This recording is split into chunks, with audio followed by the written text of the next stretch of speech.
حضرت ملا جامی رحمۃ اللہ علیہ، آپ نے حضور پاک کی شان میں کچھ اشعار لکھے، نعتیہ، اور اتنی عاشق تھے، اتنا عشق تھا رسول اللہ کی ذات کے ساتھ، اشعار لکھے تو اب دل میں ایک تمنا پیدا ہوئی، تمنا پیدا کر کے کہتے ہیں کہ اے جامی کیوں نہ یہ اشعار جا کر رسول اللہ کو رسول اللہ کے روزے پہ کھڑے ہو کے سنائے جائیں۔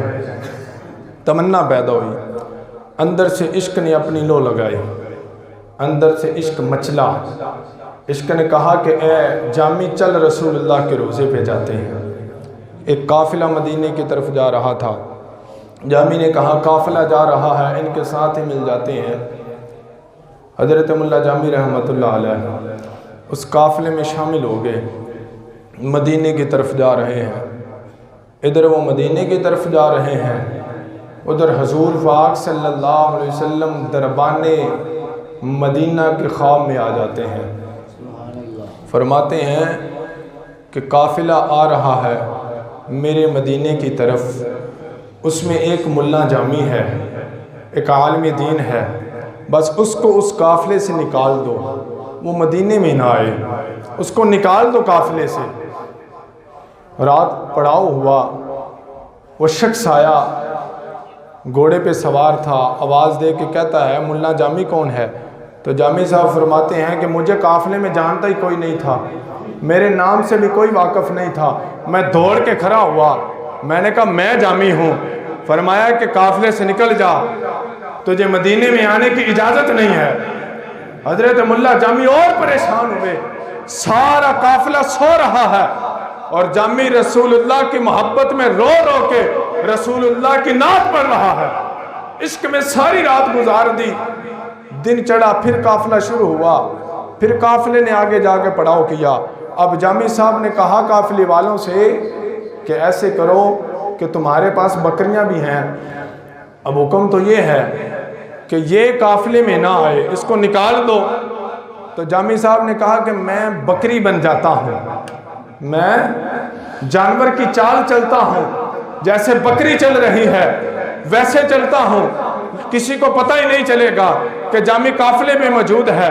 آپ بکریوں کے ریوڑ کے ساتھ اس قافلے میں چلنے لگے، بکری کی چال چلنے لگے۔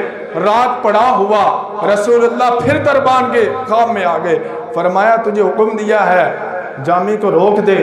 جامی پھر آ رہا ہے، پھر رات آیا، پھر پوچھا، جامی صاحب بولے کہ میں جامی ہوں۔ فرمایا تجھے کل بھی کہا تھا قافلے سے نکل جا، تجھے اجازت نہیں ہے مدینے میں آنے کی، نکل جا قافلے سے۔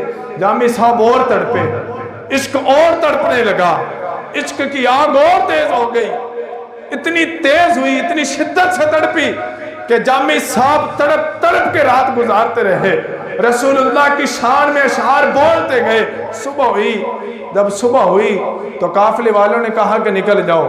فرمانے لگے کہ ایسے کرو نا، مجھے اپنے سامان میں بند کر لو، مجھے اپنے سامان میں بند کر لو، بس ایک دفعہ مجھے رسول اللہ کے روزے تک لے جاؤ، میں نے جو رسول اللہ کی شان میں اشعار لکھے ہیں میں وہ سنا کے فوراً آ جاؤں گا۔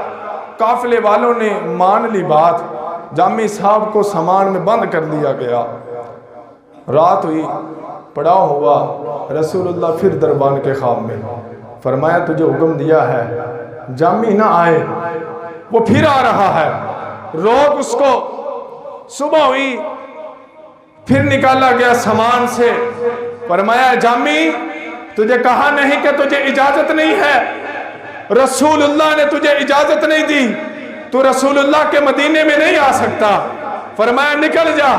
جامی صاحب اور تڑپے، تڑپ تڑپ کے رونے لگے، شدت اختیار کر گئی۔ فرمایا بتا تو صحیح میرا گناہ کیا ہے کہ رسول اللہ نے مجھے اپنے مدینے میں داخل ہونے سے روک دیا ہے، کون سا ایسا گناہ ہے؟ وہ دربار رونے لگا، وہ رو رو کے کہنے لگا کہ اے جامی آج میں نے رسول اللہ سے پوچھا ہے کہ یا رسول اللہ اس جامی کا گناہ کیا ہے؟ اس جامی نے کون سا ایسا گناہ کیا ہے کہ آپ اسے مدینے میں آنے سے روک رہے ہیں؟ اے جامی تو رو نا، تو نہ رو، تیری شان یہ ہے کہ تیری وجہ سے 3 دفعہ مصطفیٰ نے مجھے زیارت کروائی ہے۔ اے جامی تو رو نا، تیری وجہ سے رسول اللہ نے 3 مرتبہ مجھے زیارت کروائی ہے، اور رسول اللہ نے فرمایا ہے میرے جامی نے کوئی گناہ نہیں کیا، میرا جامی کوئی گناہ کر کے نہیں آ رہا، بلکہ ملا جامی کو اس لیے روک دو کہ جامی جس عشق کے ساتھ آ رہا ہے، جس محبت کے ساتھ آ رہا ہے، اور جو وہ اشعار لکھ کر میرے پاس ہدیہ لے کے آ رہا ہے، اس کے عشق کا عالم یہ ہے، اس کی محبت کا عالم یہ ہے، اس کے عشق کی مستی کا عالم یہ ہے، اس کی محبت کی مستی کا عالم یہ ہے۔ اگر جامی میرے روزے پہ آ جاتا ہے تو مجھ محمد کو اپنے روزے سے نکل کر اس جامی کا استقبال کرنا پڑ جائے گا۔